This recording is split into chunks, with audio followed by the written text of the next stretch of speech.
এই জায়গায় রাখেন চাচা, এই জায়গায় রাখেন। আচ্ছা ঠিক আছে। কি সমস্যা টিভির? সমস্যা পাওয়ার যাচ্ছে না। ও আচ্ছা ঠিক আছে, একটু ওয়েট করেন, আমি দেখে দিচ্ছি। আচ্ছা ঠিক আছে।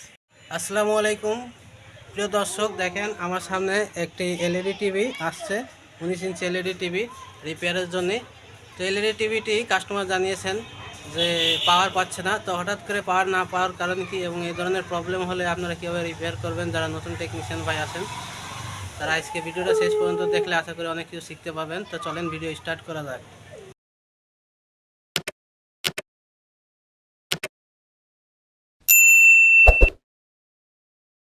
এই টিভির যে অ্যাডাপ্টার আমার হাতে দেখতে পাচ্ছেন, আগে এটা আমি চেক করে দেখব।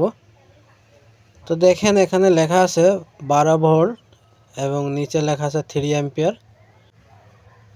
তো এই 12 ভোল্টের পাওয়ার অ্যাডাপ্টারটা আগে চেক করে দেখব। অনেক সময় দেখা যায় এই পাওয়ার অ্যাডাপ্টারটাই নষ্ট হয়ে যায়, যার কারণে টিভিতে কিন্তু পাওয়ার পায় না। তো সর্বপ্রথমে আপনারা এটা চেক করে নেবেন, যেসব টিভিতে পাওয়ার অ্যাডাপ্টার আলাদা থাকে সেই অ্যাডাপ্টারগুলো আগে চেক করে নেবেন। যারা নতুন টেকনিশিয়ান ভাই আছেন ভিডিওটা কোনো রকম স্কিপ না করে, টানাহেঁচড়া না করে শেষ পর্যন্ত যদি দেখেন এবং আমার কথাগুলো যদি ফলো করেন, আশা করি এই ভিডিও থেকে অনেক কিছু শিখতে পারবেন, বিশেষ করে এলইডি টিভি বিষয়ে। তা আমি চেক করে দেখতেছি, আমি ডিজিটাল মিটারে মেপে দেখাচ্ছি আপনাদের। তো অ্যাডাপ্টারটা ভালো আছে, দেখেন 12 ভোল্ট দেখাচ্ছে এখানে। তো 12 ভোল্টের একটু বেশি আছে ভোল্টেজ, 12.32। তো লোডে পড়লে 12 ভোল্ট হয়ে যাবে। তো আমরা অ্যাডাপ্টারটা ভালো পেলাম। তো অ্যাডাপ্টার যদি ভালো থাকে তাহলে প্রবলেমটা টিভির ভিতরে। তাই পাওয়ার কর্ডটি লাগিয়ে দেখাচ্ছি আপনাদের যে এই টিভিতে এলইডি গ্লো করে কিনা, এই টিভির পাওয়ার পাচ্ছে কিনা আমি আপনাদের দেখিয়ে দিচ্ছি। তো দেখেন এখানে কিন্তু এলইডি জ্বলতেছে না, এখানে একটি লাল এলইডি জ্বলবে টিভি স্ট্যান্ড বাই মোড থাকলে। তো টিভিতে যেহেতু সমস্যা, আমি টিভিটি খুলে ওপেন করে দেখাবো আপনাদের। আমার চ্যানেলে নতুন দর্শক হয়ে থাকলে চ্যানেলটি সাবস্ক্রাইব করে বেল আইকন অন করে দিন, নতুন নতুন ভিডিও সবার আগে পাওয়ার জন্য। আর যারা আগে থেকে সাবস্ক্রাইব করে রেখেছেন তাদেরকে অসংখ্য অসংখ্য ধন্যবাদ। তো আগে স্ক্রুপগুলো খুলে নিতে হবে, তারপরে এই বডিটা আমি ওপেন করে দেখাবো আপনাদের। তো দেখেন স্ক্রুপগুলো আমি খুলে রেখেছি আগে থেকে।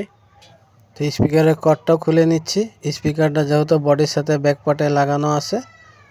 তো ভিডিওটা কোনোরকম টেনে টেনে দেখবেন না, আমার কথাগুলো শুনবেন এবং ভিডিওটা খেয়াল করে দেখবেন, তাহলে আশা করি অনেক কিছু শিখতে পারবেন। তো আমি বিরাজ দিয়ে একটু পরিষ্কার করে নিচ্ছি, অনেক ধুলো ময়লা জমে থাকে, অনেক দিন পরে টিভি খোলা হলে ধুলো ময়লা পাওয়া যায়, এগুলো পরিষ্কার করে নেবেন, তাহলে কাজ করতে সুবিধা হবে। তো এইটুকু হচ্ছে মাদারবোর্ড, দেখতে পাচ্ছেন এটা ইউনিভার্সাল মাদারবোর্ড। এটি কম্পিউটারের যে মনিটর থাকে সেই মনিটরেও পাওয়া যায় এবং এলসিডি টিভিতেও থাকে। তো এই মাদারবোর্ডটি খুবই ভালো, ইউনিভার্সাল মাদারবোর্ড, নতুনদের জন্য অনেক ভালো কাজের। কিন্তু যারা নতুন টেকনিশিয়ান ভাই আছেন এই ধরনের মাদারবোর্ড যখন পান, তারা ভাবতে পারেন না যে কোথা থেকে আমি শুরু করব, কিভাবে চেক করব। তো আজকে কিছু এমন ট্রিক দেখাবো এবং কিছু ভোল্টেজ আমি মেজারমেন্ট করে আপনাদের ইমেজ সহকারে দেখিয়ে দিব যে কোথায় কত ভোল্ট থাকে। টিভি যখন স্ট্যান্ড বাই মোডে থাকে তখন কত ভোল্টেজ থাকে এবং টিভি যখন ওপেন করা হয় বা অন করা হয় তখন কত ভোল্টেজ কোথায় কোথায় থাকে, এগুলো আমি আপনাদের ইমেজ সহকারে দেখিয়ে দিব। তো আপনারা ভিডিওটা দেখতে থাকুন, আমি মাদারবোর্ডের স্ক্রুপগুলো খুলে নিচ্ছি। তো এই যে এলডিবিএস যে কর্ডটি দেখতেছেন, এই কর্ডটা নতুন টেকনিশিয়ানরা হুটহাট করে খুলে ফেলেন। আপনারা এটা হুটহাট করে খুলবেন না, দেখেন এখানে একটি লাল চিহ্ন দেওয়া আছে, লাল দাগ, এই দাগটি দেখে তারপরে খুলবেন। মনে রাখবেন যেদিকে দাগ আছে, দেখেন এক সাইডে কিন্তু সাদা দাগ দেওয়া আছে এবং মাদারবোর্ডের ভিতরেও দেখেন নিচে দাগ দেওয়া আছে। তো এটা খেয়াল করে খুলবেন, ওই দাগে দাগে আবার লাগিয়ে দিবেন যখন লাগাবেন। এবং এই যে কর্ডটি দেখতেছেন, এই কর্ডটি কিন্তু আপনি যদি ঘুরায় লাগান লাগবে না, কারণ এটি লক বানানো আছে। তো এইসব কর্ডে ঘুরে গেলে প্রবলেম হয় না, কিন্তু এই যে এলডিবিএস বোর্ড যে কর্ড, এটি সব দিকে ঘুরায় আপনি লাগাই দিতে পারেন। এই জন্য এটা খেয়াল করে খুলবেন। যদি আপনার এই এলডিবিএস বোর্ডটি ঘুরে লাগাই দেন ভুল ক্রমে, এবং টিভি যদি অন করেন তাহলে কিন্তু আপনার ডিসপ্লে নষ্ট হয়ে যাবে, সাথে সাথে কোনো সুযোগ দেবে না। এখন এই মাদারবোর্ডটায় ভোল্টেজ মেজারমেন্ট করতে গেলে কীভাবে মেজারমেন্ট করবেন দেখেন, এইটুকু হলো পাওয়ার সাইড, যেখান থেকে 12 ভোল্ট ডিসি ইন হয় এবং এখান থেকে কনভার্ট হয়ে বিভিন্ন ধরনের ভোল্টেজ তৈরি হয়ে প্রসেসরে যায় এবং আউটপুটে যায়। তো আমি ভোল্টেজটা আপনাদের মেপে একটু দেখিয়ে দিচ্ছি যে আমাদের এই মাদারবোর্ডে ডিসি 12 ভোল্ট ইন হচ্ছে কিনা। তো কীভাবে মাপবেন আমি আপনাদের তাও দেখিয়ে দিচ্ছি। দেখেন, এটি হলো গ্রাউন্ড, এই ভিজিএ কেবলের যে ইয়েটা আছে পোর্ট, এই পোর্টে এখানে মাইনাস দিবেন, এটি পুরোটাই গ্রাউন্ড মানে মাইনাস, এবং প্লাসের যে কর্ডটি আছে এটি ধরে আপনারা ভোল্টেজগুলো চেক করবেন, প্লাস ভোল্টেজ। তো কোথাও শর্ট আছে কিনা আমি আগে দেখে নিচ্ছি। তো দেখেন ডিসি ইনপুট কোথাও শর্ট নাই। অনেক সময় ডিসি ইনপুট যদি শর্ট হয়ে যায় সেক্ষেত্রে কিন্তু 12 ভোল্ট ঢোকে না।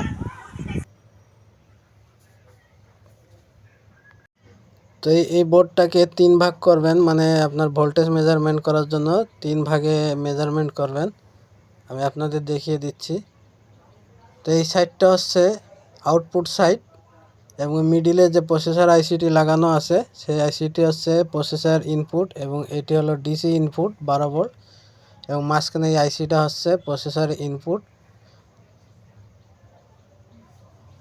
তো এই ভোল্টেজগুলো কীভাবে আপনি মাপবেন এবং এই ভোল্টেজ স্ট্যান্ড বাই মোডে থাকলে কত ভোল্টেজ থাকে, কোথায় কত ভোল্ট থাকে, এবং স্ট্যান্ড বাই রিলিজ হলে কোথায় কত ভোল্ট থাকবে, নতুনদের জন্য খুবই গুরুত্বপূর্ণ ভিডিও এটা, আপনারা মনোযোগ সহকারে দেখুন।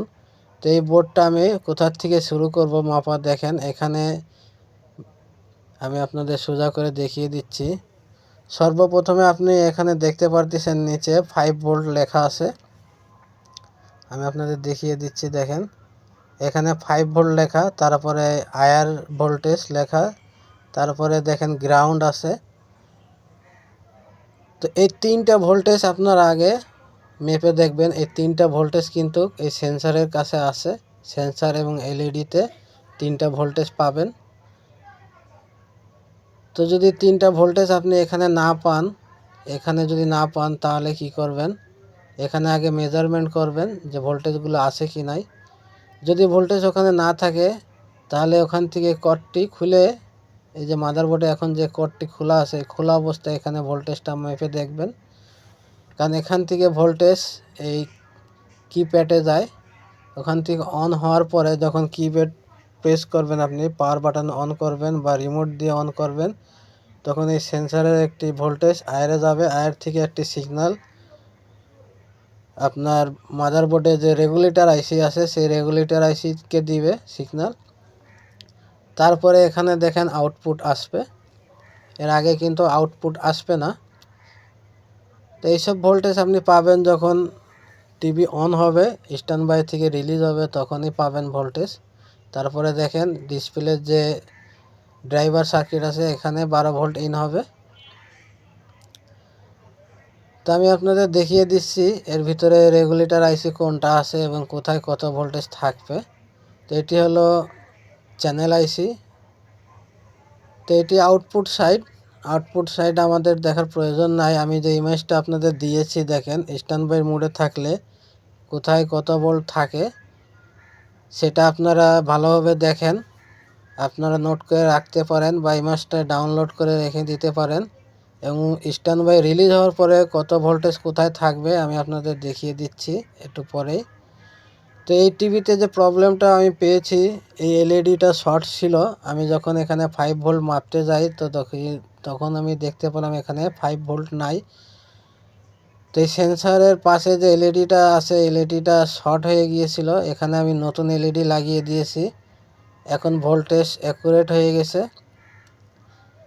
তো এই মাদারবোর্ডে যখন ভোল্টেজটা অ্যাকুরেট থাকে তখন কোথায় কত ভোল্ট থাকে রিমোট দিয়ে যখন আপনি অন করবেন টিভি, তখন যে রেগুলেটর আইসি আছে আমি আপনাদের দেখিয়ে দিচ্ছি।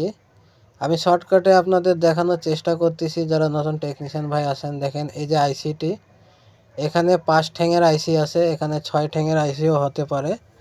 আমি যে ইমেজটি দিয়েছি 6 ঠ্যাঙের আইসি ওখানে, এবং এই মাদারবোর্ডে 5 ঠ্যাঙের আইসি।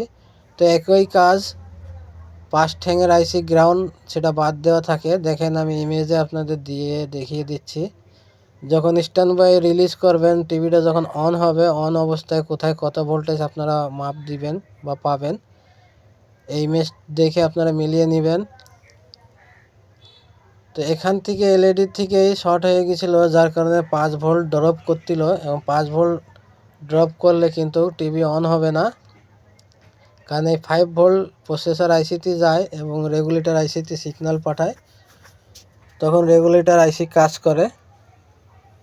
তো এই সাইডটা ইনপুট সাইড, সমস্ত ইনপুটটা আপনারা আগে দেখবেন। ইনপুটটা কিন্তু মূল গুরুত্বপূর্ণ, যে 12 ভোল্ট যেখানে ইন হয় সেখানে আগে দেখবেন কোথাও কোনো শর্ট আছে কিনা। তারপর যদি শর্ট না পান তখন 5 ভোল্ট চেক করবেন আগে। তো এই সাইডগুলো সুন্দর করে ভালো করে দেখবেন। মূল হলো ইনপুট সাইড, ইনপুট সাইড যদি ওকে থাকে তাহলে আউটপুট ওকে হবে। আর আউটপুটে বেশি যে কমন প্রবলেম পাওয়া যায় সেগুলো হলো রেগুলেটর আইসি। তো এই টিভিতে যে প্রবলেমটা ছিল, এলইডি লাইটটি শর্ট হয়ে 5 ভোল্ট ড্রপ করতেছিল। তো আমি এটি অনেক সময় ধরে খোঁজাখুঁজির পরে এই রোগটি পেয়েছি, তাই আমি আপনাদের শর্টকাটে সহজে দেখিয়ে দিচ্ছি, যেন আপনাদের খোঁজা না লাগে এবং আপনারা যেন সহজে কাজটি করতে পারেন। তো এলডিবিএস যে কট দেখেন, এই যে দাগ, এর নিচে যে মাদারবোর্ডে দাগ দেওয়া আছে, এই দাগে দাগে এভাবে মিলিয়ে এলডিবিএস কানেকশানটি করে দিবেন। খবরদার যদি এলডিবিএস কানেকশানটি উল্টো লাগাই দেন আপনারা, সেক্ষেত্রে কিন্তু ডিসপ্লে সঙ্গে সঙ্গে মাইর খেয়ে যাবে। তো আমি এখন 12 ভোল্ট ইন করব। আমাদের টিভিটি চেক করে আমি এখন আপনাদের দেখিয়ে দিচ্ছি যে আমাদের যে ফল্ট ছিল আগে, অন প্রবলেম, টিভিটি অন হচ্ছিল না। তো এই টিভিটি এখন অন হচ্ছে কিনা আমি আপনাদের দেখিয়ে দিচ্ছি। তো দেখেন এখানে লাল এলইডি কিন্তু জ্বলে গেছে। এই লাল এলইডি জ্বলবে যখন আপনি টিভিটি অন করবেন, তখন এটি গ্রিন হয়ে যাবে বা ব্লু কালারের লাইট জ্বলবে এখানে। তাই আপনাদের দেখিয়ে দিচ্ছি, দেখেন এখানে লাল এলইডি জ্বলতেছে। এখন স্ট্যান্ড বাই মোডে আছে টিভি। আমি যখন পাওয়ার বাটন অন করব এখান থেকে, তখন লাল থেকে ব্লু হয়ে যাবে লাইটটি। তো দেখতে পাচ্ছেন পাওয়ার অন করার সাথে লাল থেকে ব্লু হয়ে গেছে বাতি, এবং ডিসপ্লেতে আলো চলে আসছে, আমি দেখতে পাচ্ছি। তো উপর থেকে দেখা যাচ্ছে ডিসপ্লের আলো সাদা, কিন্তু তলে দেখেন স্ক্রিন ব্লু স্ক্রিন। আমি মোবাইলটা একটু ভিতরের দিকে ঢুকাই আপনাদের দেখিয়ে দিচ্ছি যে আমাদের ডিসপ্লেতে আলো দেখেন ব্লু স্ক্রিন চলে আসছে। তো যেহেতু ডিশ লাইন লাগানো নেই, এই জন্য ব্লু স্ক্রিন দেখাচ্ছে। তো এইভাবে কাজ করবেন আপনারা এলইডি টিভির। একেবারে নতুন যারা আছেন, যারা বোঝেন না যে এলইডি টিভির কোথায় কিভাবে ভোল্টেজ মাপতে হয় এবং কোথায় কত ভোল্টেজ থাকে, আমি সেটা শর্টকাটে আপনাদের দেখিয়ে দেওয়ার চেষ্টা করেছি। তো দেখেন যেভাবে ছিল এইভাবে আমরা সেট করে নিয়েছি। এখন টিভিটা ফিটিং করে আমি আপনাদের দেখিয়ে দেবো ইনশাল্লাহ যে আমাদের টিভিটি সম্পূর্ণ ওকে। তো আপনারা এই যেখান থেকে যা খুলবেন ঠিক সেখানে সেভাবে লাগিয়ে দেবেন এবং খুব ধৈর্য সহকারে কাজ করবেন, পরিষ্কার পরিচ্ছন্নভাবে কাজ করার চেষ্টা করবেন। আশা করি কাজগুলো ভালো হবে, এবং কাস্টমারের জিনিস নিজের মনে করে কাজ করবেন যত্ন সহকারে, যেন কোথাও কোনো দাগ স্পট না পড়ে। তো উপরে যে ক্ল্যাম্পটি থাকে ওয়ালে টানানো ক্ল্যাম্প, এই ক্ল্যাম্পটি আমি লাগিয়ে দিচ্ছি। এরপরে আমি আপনাদের টিভিটি অন করে দেখাবো ইনশাল্লাহ।